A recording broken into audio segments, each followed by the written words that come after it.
Yeah, okay, metaphor and phrasal verbs. This, I feel, is one of the most important things we do.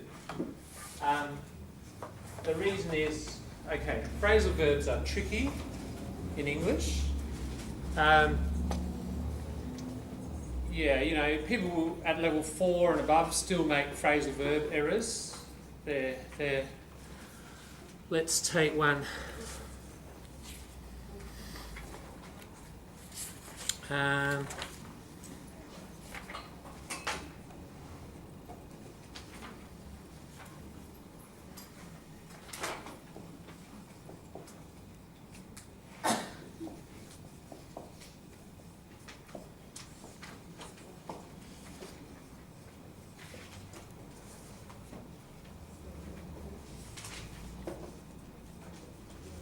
Right, there's an example of phrasal verb in English. Yeah. So you got your main verb, and it's a phrase because you've got this extra preposition or adverb, a thing called a particle. The particle, okay, and the change of those makes the meaning different. Any guesses what? Any of those you know? Put down. Put down. Okay, what's put down mean? Now, you've got to be careful with these because sometimes they've got a literal meaning. Remember, literal, physical, material, and then, you know, they're talking about I'm just write the adjective form here, metaphorical and literal. Right, what we're really talking about with phrasal verbs is this. Literal, yeah, I put down the pen.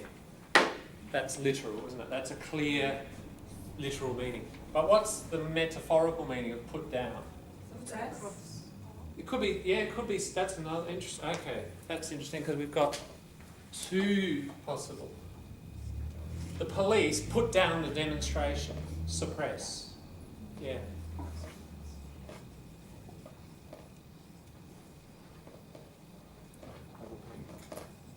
Suppress, yeah. That is one. There's another one. Oh, she's always putting me down. What do you think that means? Looking down. Disappointed. No, that would be she's always letting me down. That would be disappointing. Putting me down is like she's like. Annoying me? No. Make me upset. Laughing at, yes, or it can involve laughing at. It's like It's belittling somebody, yeah. insulting, or saying negative things about you, just reducing your status, making you Opposite feel. of motivation. Yeah, opposite of praising, Yeah. like criticise. Yeah. Criticize. Is this like Mickey out? Criticise in a negative way, you know, unnecessary, like in a kind of aggressive or unnecessary way. You put someone down. Yeah. All right. So, put out. Okay, if someone is put out, they're Brings me out. made. Put it in simple form. Made uncomfortable. Made uncomfortable, not because they sit in a chair and it physically feels uncomfortable, made socially, emotionally uncomfortable. But it is Huh? metaphorical. Yeah, yeah. Can I say So I can put out the milk bottles, you know, or I can put out the cat at night. That's literal. We're not talking about that. We're talking about this metaphorical use. So I was, you know, we had arranged the meeting, and he was going to be there. And he didn't ring me, he didn't email me, and, you know, I was really put out by the fact he just didn't come. Can I say, put yourself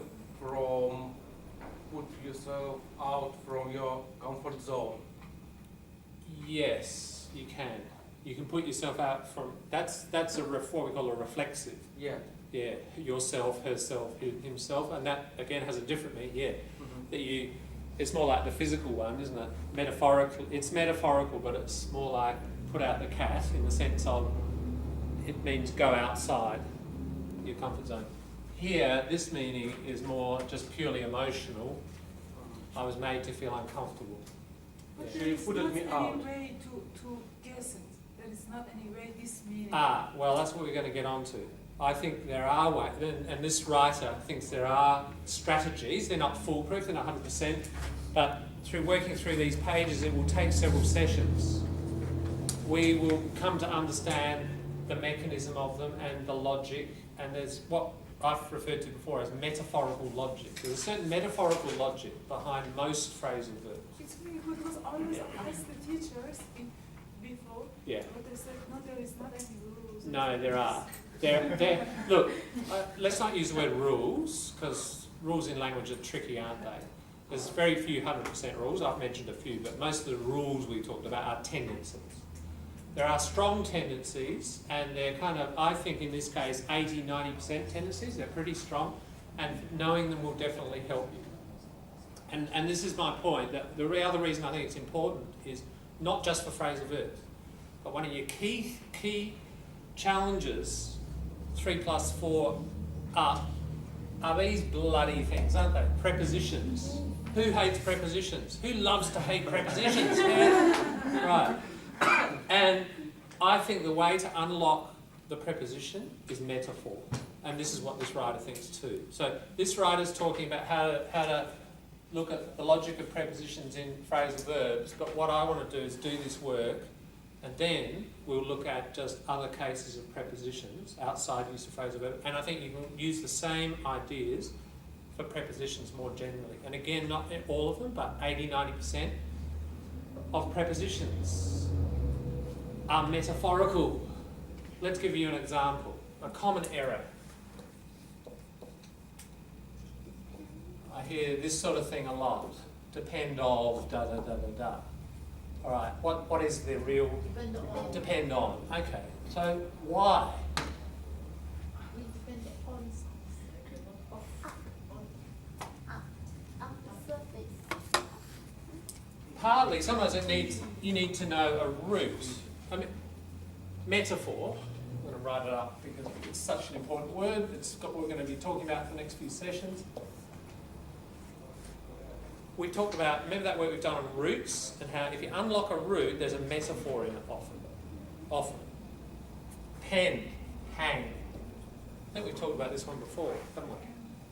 Pen. Can you think of other words in English that have pen in them? Dependent, independent. Yes, that's all still based around the word depend. We'll try to find another word. Nicole, you've got something hanging around your neck. What's that called? A pendant. Pendant. But it's different. Extend. That's tent, not pen. Oh. Spend.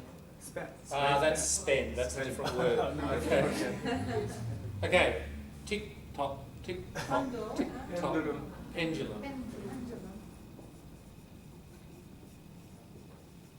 All right. If we say, you might open a letter, they often use it, and they say, your bill is pending. Pending. It means like in the future. So imagine, again, metaphor, like we're heading this way and it's hanging in the future. Or this one, impending, and I'm going to write it as a collocation because it almost only ever appears in this collocation. Doom, you know the word doom? Like fate, terrible fate. It's going to destroy you, you're doomed. And you know, it might be in a novel. There was a sense, whole collocation, a sense of impending doom. So the destruction is like a big black cloud that's kind of hanging there in the future, and you're heading towards it. There's nothing you can do. Right? Now, all these words are about hang, aren't they? Suspend. Okay, yes, suspend. So if I want to hang my glasses on this, what do? This is how I'm saying it. On, isn't it? It's not going to do it, but it's on. Something hangs on something. You know, so if we go back to the physical, I mean, I think you've got no problem with the idea of hanging something on something, yeah? It's on, for an obvious reason. It's on top of it. You hang it, don't you? Like a hook. We have to know the root. Yeah, that's right. In this case, you do have to know the root. This is why I've said word roots are important, because if you unpack that, then there's a logic, isn't it? There's a really clear logic to that preposition. Yeah. Now that's a bit of work you have to do. I'm not saying there's no work here, there's work. But you do that once, you spend 5 minutes on that, I don't think you'll forget it for the next 10 years because it makes sense. It's not, the problem with these things is they seem, I think we've talked about this word before, arbitrary, like flip a coin, you know. I mean, imagine a dice, and we had all the prepositions in English on the dice. I don't know how many prepositions, 27 or I don't know how many. A 27-sided dice, and we roll it, and it says of. Roll it, and it says out. That's probably what prepositions feel like to you. And that stuff's hard to remember, isn't it, when it's just random and there seems like no real reason. What we need to do is discover the reason. And there is usually a reason. Why did that word get invented and paired up in the first place? Somebody who invented it, somebody who coined the phrase, for the Badams, they didn't just roll the dice, it had a logic to it, and that's why other people started using it. That's how language works. Language is logical. There is an original logic there. So if you can dig back to that original logic, now I understand. Now it's kind of fixed. It will stick for you. Now that's not what the native does. The native just hears thousands of these and they just get used to it. And the prepositions you already know, you've probably just been using this associative memory, yeah? But what I think will help is this analysis will speed it up. If you do get to a certain barrier, and it's hard to get beyond it, and I think this thing will help, this process will help unlock it. Yep. So what I'm explaining is the broad purpose of doing this. Let's just go a little bit further. You put across an idea. So communicate. Remember that word convey that I mentioned the other, you convey an idea. Same principle, same metaphor, it's like carrying across. You put across an idea. You put forward, you propose. You put forward an idea, a little bit different from that. Suggest. So that's the problem with phrasal verbs. They have all of these complexities. But John, the Yeah. literal of the put, for example, put them across the tables, Yes. it is the literal. That's literal. Yeah, that's right. We could spread several, like spread, isn't it? Yeah. What we're focused on here is more the metaphorical, and that's how we use them mostly, not so literally. So what we're going to do is go through this stuff and see the principles, and then we'll go through what it will. Yeah, it will look at the prepositions and which prepositions are used for what purposes and what ideas. And then we'll try generalising it beyond phrasal verbs. But it will take a while. Let's have a look at what it says here. There's just a list of the contents. Just above what is a metaphor, it says, the meanings of phrasal verbs are often difficult to remember because they seem to have no connection with the words they consist of, the verb and the particle. In fact, many phrasal verbs are metaphorical. And if you understand the metaphors they use, it'll be easy to understand and remember their meanings. This article looks at ways in which different phrasal verbs share similar metaphors. That's like your thesis statement, isn't it? This article does da-da-da-da-da. Nice clear writing. What is a metaphor? Look at these pairs of sentences. The phrasal verbs are shown in bold type. The dog dug up an old bone. We dug up some interesting facts. 2 planes were shot down. Each proposal was shot down. Burglars had broken into their house while they were away. She broke into his conversation. In each pair, the first phrasal verb has a literal meaning and refers to a physical action, while the second is metaphorical and describes an action that is similar in some way to the first. There's a similarity, the two of them. But one's literal, one's metaphorical. For example, when someone digs up information, they discover it, and the process seems similar to the way in which dogs find bones that have been buried in the ground. Yeah, so you dig up some information, it's been there for a long time, no one's been looking at it. You bring it up to the surface and reveal it to the light. That's metaphorical, isn't it? I think in every language we talk about light shining on something and we know it, we discover it. Yeah. John, I'm sorry. In English, is usage of metaphorical language is some sort of slang, maybe not? Is it allowed to use in academical speech, for example? Ah, okay. Because yeah. in some Generally no. Like if you look at Philip Adams, he's throwing around metaphors but everywhere. it's Isn't it? not Exactly. That's not. scientific article. That's right. Scientific. Scientific. Yeah, that's right. So in the academic genre, generally we reduce metaphorical use. We could list that as kind of like pathos element, isn't it? It's poetic, Not creative, right? creative, yeah, and it stirs up kind of often stronger feelings, either negative or positive. So we tend to reduce that. So, but they're not really talking about that here. So, okay, I mean, ultimately all language is metaphor. Look at that, that's metaphor, isn't it, really? And we would use that word a lot in academic writing. Yeah. But that's a very implicit metaphor. But the sort of explicit metaphor like Philip Adams, yeah, don't use it in academic writing. I think your question might be also related to the point, do we use phrasal verbs in academic writing? Okay, that's tricky because I think there's sort of like a spectrum. If we put all phrasal verbs on a spectrum, and we have formal and informal. And so very spoken and very written. Yeah. And I think most phrasal verbs, if we put that, SP, and that written like that. So most phrasal verbs we tend to use in speech. There would be some that would be kind of acceptable in academic writing. And that's tricky because which ones? There's no list. There's no list. And I think it's a matter of observation. And as you know, it's like what I was saying earlier this morning, that reading that you do and observance of the writing in your professional area, this is one thing to take notice of. Which phrasal verbs are being, there's a phrasal verb, oh look, it's in a formal piece of writing. Okay, I can put that in my bag for formal writing. You know, and you're just going to have to do that over months and years. Is kind of collect and observe. Some difficulties in academical writing. Academic writing in IELTS or in general writing IELTS to distinguish between a formal letter or informal letter. Yeah. Some sort of. Yeah, that's right. You tend to informal use here. Now, one principle we've talked about it before. Where do phrasal verbs come from? They're Germanic.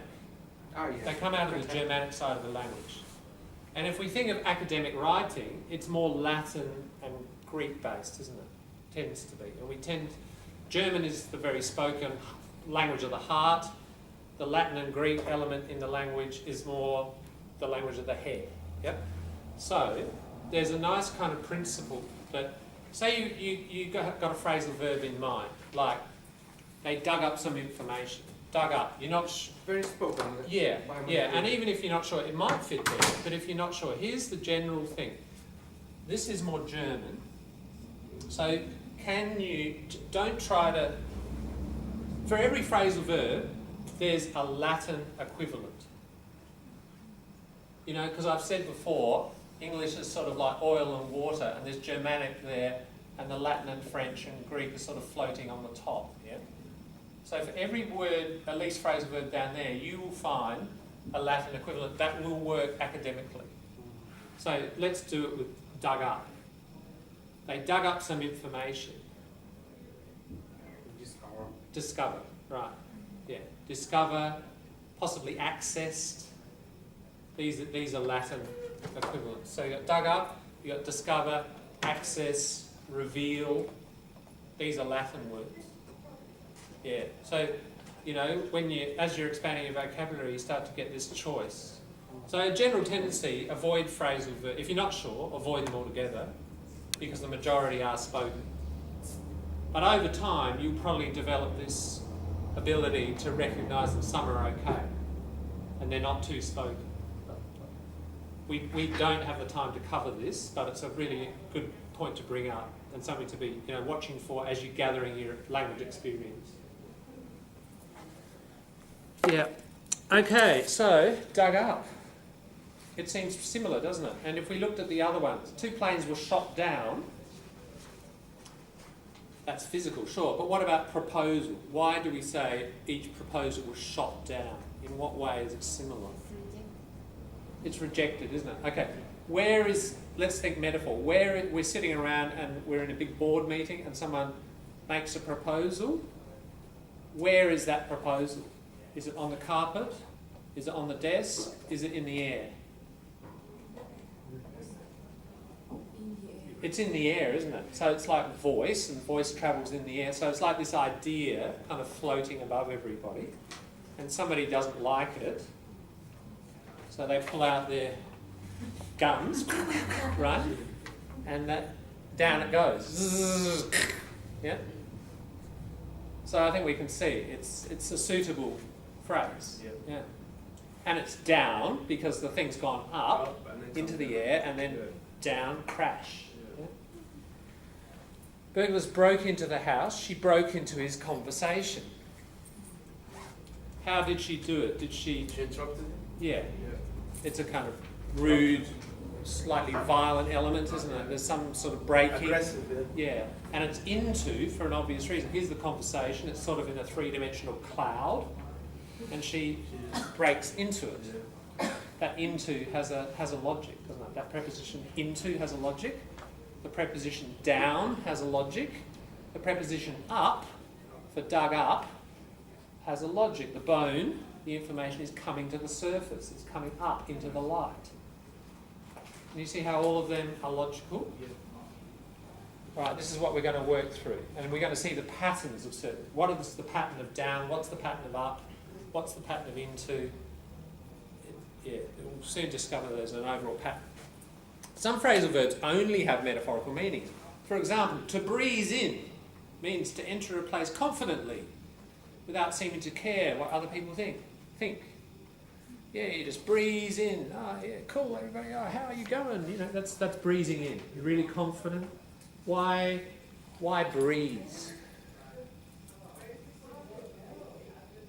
Some of these are a bit poetical, and you've got to use your poetic soul. Yeah, you've got to find your poetic soul. If you left it somewhere else, go and get it again. And think with that. Breeze is like for example, like the weather's a breeze. It's fresh. It's fresh, So, yes. like he came in like so smoothly. Yeah, and it's smooth. That's and, right. Yeah. If you're sitting, in a deck chair, Yeah. sipping a martini, reading a novel, and a little breeze comes, it's pretty relaxing, isn't it? Fresh. It's breeze. relaxed, Yeah. fresh, What if you And think, gentle, smooth as well. it's smooth. Yeah. That's what right. if you So think he in the came other in dimension, like the smoothly. other, Yeah, To the people. yeah, he's and smooth, he blended relaxed. in good. Yeah, that's the whole feel of that word. Yeah. yeah, breeze in, like, breeze can sometimes be like harsh. Not really, No, it's about Breeze is always soft. Yeah. Soft and gentle and relaxed. Yeah. Like for example, you can say the weather's breezy. It's And if you wanted to describe like a sudden burst of wind, a gust, That's whoosh, and the tree goes, yeah, that's a gust. Okay, so as it says, a light wind. So perhaps the attitude or action reminds us of the movement of a breeze, a light wind. Similarly, to rope someone in means to persuade someone to do something that they don't really want to do. Perhaps it reminds us of the way in which people use ropes to catch animals or collect them together. So the cowboy swinging this thing, the loop, we call it a lasso. Don't double the O, just lasso. And then you throw it, yep. And if I said, like yesterday, oh, my manager roped me in to doing that curriculum work, I didn't want to, but I had to, and somebody kind of threw the rope around me and pulled me in. forced. Yeah. So it's similar to that action that the cowboy does with his rope. So it means to force. Yes, a reluctant person to do something they don't want to do. Why in? Because of Think of what the cowboy does. Yep, throws it. Yep. And then, in. You pull the person in, don't you? Pulling it. In Because of towards the you. direction. Yeah. You say, come on, you come and do this curriculum work, John. You know? Yeah. All right, you getting the idea? Yeah. All right. Over the page. Adverbs, prepositions, and metaphor. A phrasal verb consists of a verb, like dig, shoot, or break, and a particle, an adverb like down or up, or a preposition like into. We don't have to worry too much about distinguishing between adverbs and prepositions here. Don't worry about it. Just call them particles. When the verb part of a phrasal verb is used in a metaphorical way, this is usually quite obvious. But the particles may be used metaphorically too. And that's where we're going to think mostly about. This is less easy to recognise, but in fact there's often a clear connection between the literal meanings of the particle and its metaphorical uses. The sections below explain some of these connections. In English, like many other languages, the basic literal meanings of adverbs and prepositions refer to direction, position in space, distance, or extent. For example, up literally describes movements towards a higher position, down towards a lower position, ahead, position in front of you. That's all very clear. The metaphorical uses of these particles derive or develop from the literal ones. Up has metaphorical meanings to do with increases in size, number, or strength. So increases in those things. Prices went up. Down has metaphorical meanings to do with decreases in size, number, or strength. The children quietened down. So they got softer in their use of noise and voice. Ahead metaphorically describes a point in the future because it is a metaphor of a timeline and progress through time. Many problems lie ahead of us. They're just starting with the really obvious and easy ones. Right? It gets trickier as we go. But I think we're clear there. There's a literal and a metaphorical use. Okay, conceptual metaphor. Jumping ahead here. Very often the same metaphorical idea occurs in many different words and phrases, not just in phrasal verbs. For example, the idea of moving upwards or being in a high position is found in many words that metaphorically describe increases in quantity. So it's not just the word up, it's the whole idea of moving upwards. So we have prices went up, prices rise, prices climb, prices soar, prices peak. Peak is the very top of a mountain, the very top sharp bit. Alright? So that whole idea of upwards is about increase in quantity. And similarly with the opposite ideas, go down, prices went down, fell, dropped, slump. Remember slump? I think I've described that one. Slump is like this. Right? That's a slump. When sudden relaxation of the body. So it's a downward drop and dive. You say the share market slumped yesterday.